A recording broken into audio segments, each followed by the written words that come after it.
Kembali lagi di Islam itu indah, masih di tema kita hari ini adalah maaf hilaf. Kadang nih bicara masalah kehilafan ini kita tuh bener-bener nggak ngerti apa aja sih sebenarnya kategori-kategori dari hilaf itu. Dan apa aja sih hilaf yang diperbolehkan dalam Islam. Nah untuk itu Ustaz Syam mohon izin Baik. sebelumnya. Nah ini kita perlu penjelasan lebih dalam lagi, lebih jauh lagi tentang pembicaraan hilaf. Sebenarnya apa saja sih kehilafan yang diperbolehkan terutama. Diperbolehkan di dalam Islam. Mohon izin waktunya silakan Ustaz Syam.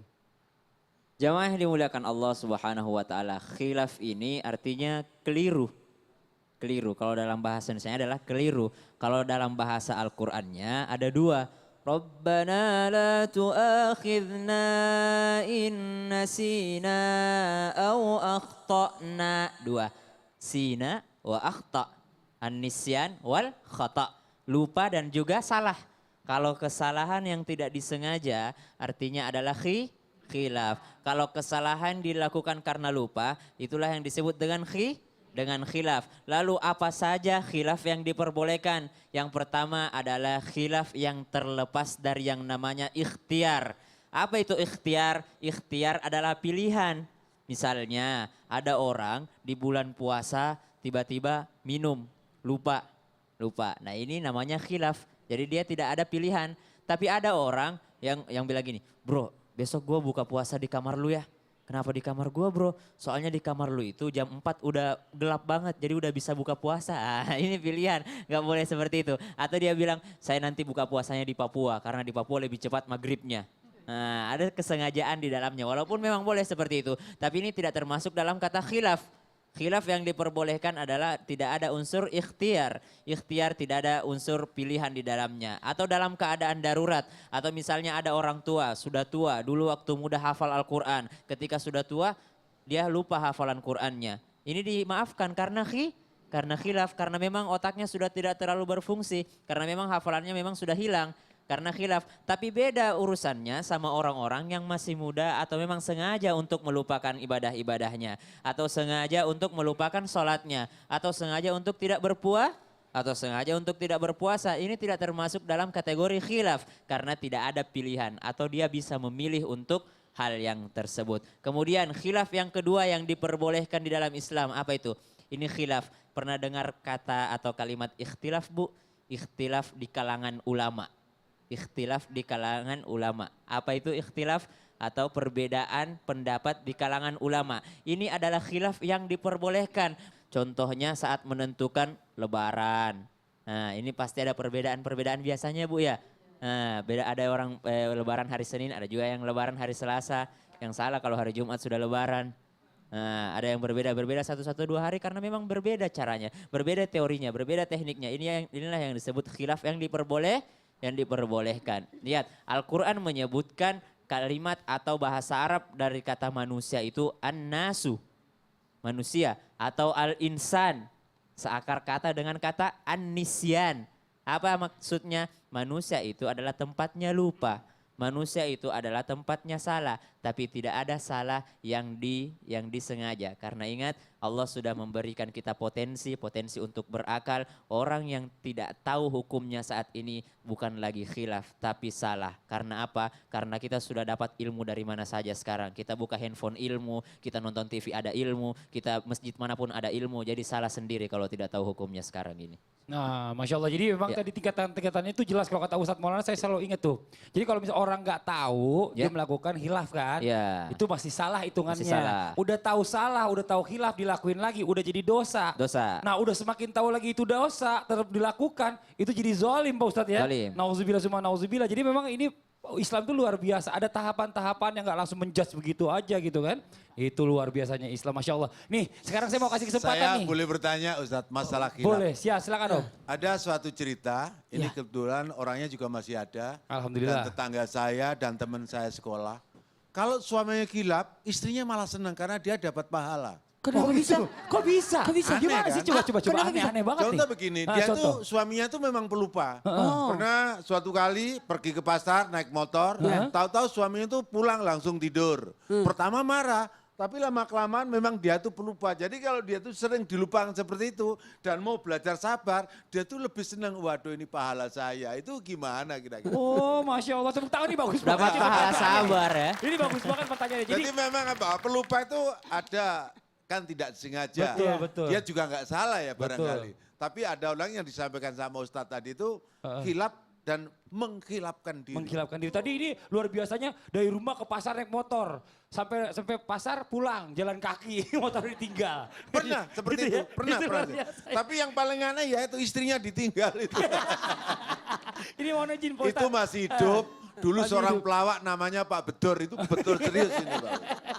Mohon izin Pak Ustadz, Nah gini, silakan. kalau sebenarnya seperti ini, itulah gunanya kebersamaan. Dengan kita berjalan bersama, kalau jangan jalan sendiri deh, supaya ada yang mengingatkan. Itulah gunanya teman, itulah gunanya persahabatan, itulah gunanya teman hidup, supaya ada saling mengisi. Itu.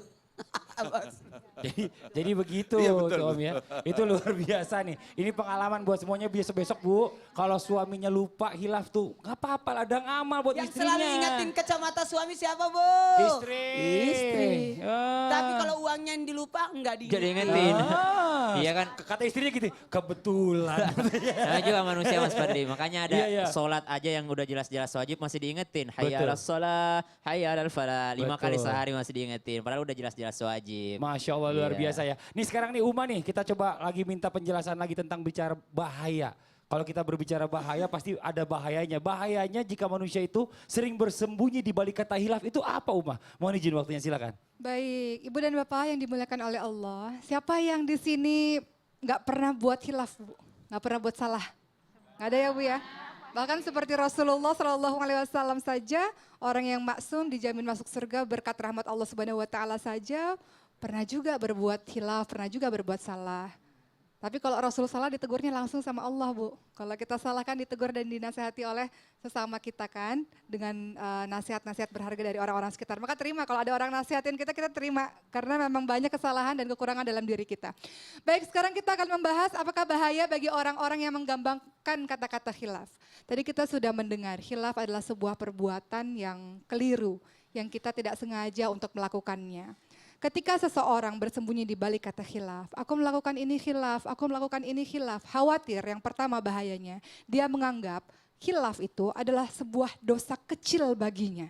Dia meremehkan dosa itu, sehingga ketika seseorang meremehkan dosa, maka dengan mudah dia melakukan dosa-dosa berikutnya. Ketika kita menganggap dosa itu kecil, kita akan gampang untuk melakukan dosa. Dan ingat, tidak ada dosa kecil apabila dilakukan terus-menerus. Ketika dosa kecil dilakukan terus-menerus tentu akan menjadi dosa yang sangat besar. Perbedaan antara orang-orang mukmin dengan orang-orang yang tidak beriman, dengan orang-orang yang sangat kedekatan pada Allah luar biasa, menganggap dosa seperti dia berada di bawah gunung. Ketika dia melakukan dosa, dosa itu seperti gunung yang akan hendak runtuh kepadanya.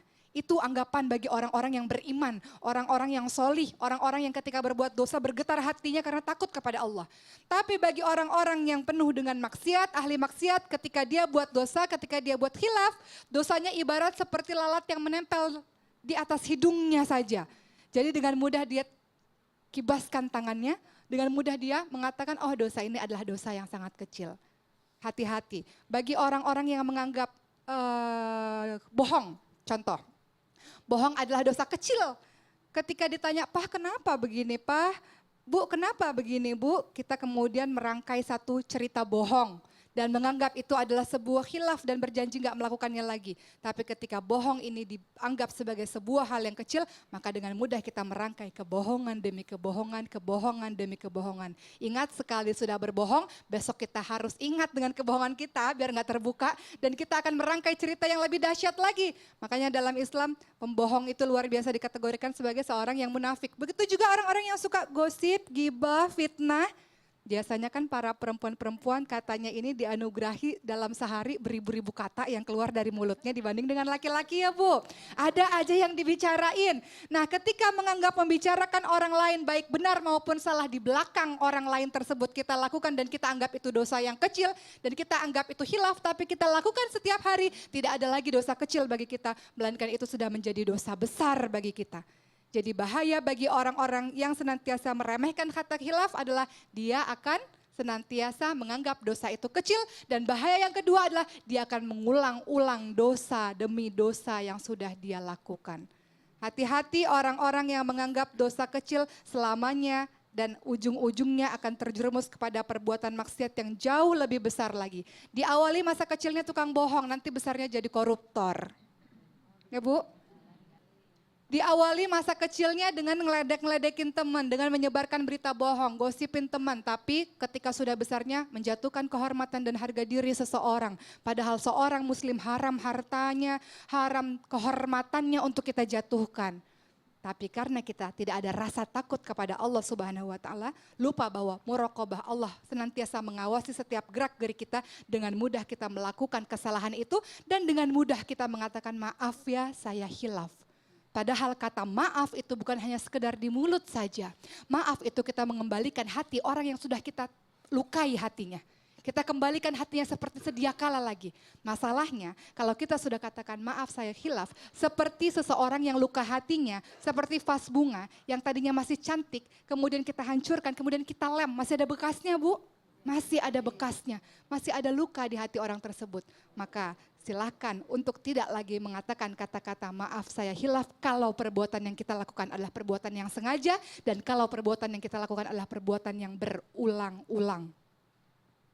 Seseorang yang melakukan perbuatan secara berulang-ulang, hati-hati. Setiap dosa yang dia lakukan terhadap manusia bukan dengan tobatan nasuha saja. Bukan dengan berhenti menyesal meminta maaf dalam melakukan kebaikan saja. Tapi harus minta maaf dan kembalikan hati orang yang terluka tersebut. Jadi mudah-mudahan dengan mengetahui bahaya-bahaya ini tidak ada lagi kalimat-kalimat maaf saya hilaf. Karena perkataan maaf saya hilaf adalah alasan kita saja untuk meremehkan dan mengulang-ulang dosa kita. Seperti Amin, itu Mas amin, amin, Fadli. ya Rabbal Alamin. Jadi jelas semuanya ya. Tapi ada juga nih orang yang sudah semakin tua, yang udah mulai pikun. Ustadz yang mau izin Pak Ustadz. Ya, Ada pikun. juga orang kan kalau udah pikun kan pelupa nih. Ya. Terus dia bilang, saya udah sholat. Belum sholat, oh ini apa gitu. Sholat dulu, udah tadi gitu. Nah, itu gimana tuh Pak Ustadz? Kalau hukumnya? orang pikun itu termaafkan karena terangkat catatan malaikat orang yang ketiduran, Oh. orang anak sebelum sampai baliknya. Betul. Orang pikun pun termasuk karena pada saat itu mohon maaf orang pikun itu kayak anak kecil ya Bu ya. Kembali ke seperti semula jadinya. Anak kecil, bagaimana sih anak kecil itu? Karena kala lupa kan? Betul, Nggak betul, sengaja. betul, betul. Makanya dampingi orang tua kita, bersabar untuk melayani orang tua kita. Masya Allah luar biasa nih buat jamaah yang ada di studio dan juga jamaah yang di rumah, jangan kemana-mana. Nanti setelah ini kita masih akan bahas lebih panjang lebar lagi tentang tema kita hari ini, maaf hilaf. Jadi tetap di Islam itu Indah. Jamaah! Oh jamaah! Alhamdulillah. Jadi kita berhusnuzon aja Berbaik jadinya sangka ya. aja, mohon maaf kepada siapapun, Allah aja maha pemaaf, maha mengampun. Kenapa kita harus memburu-burukan orang?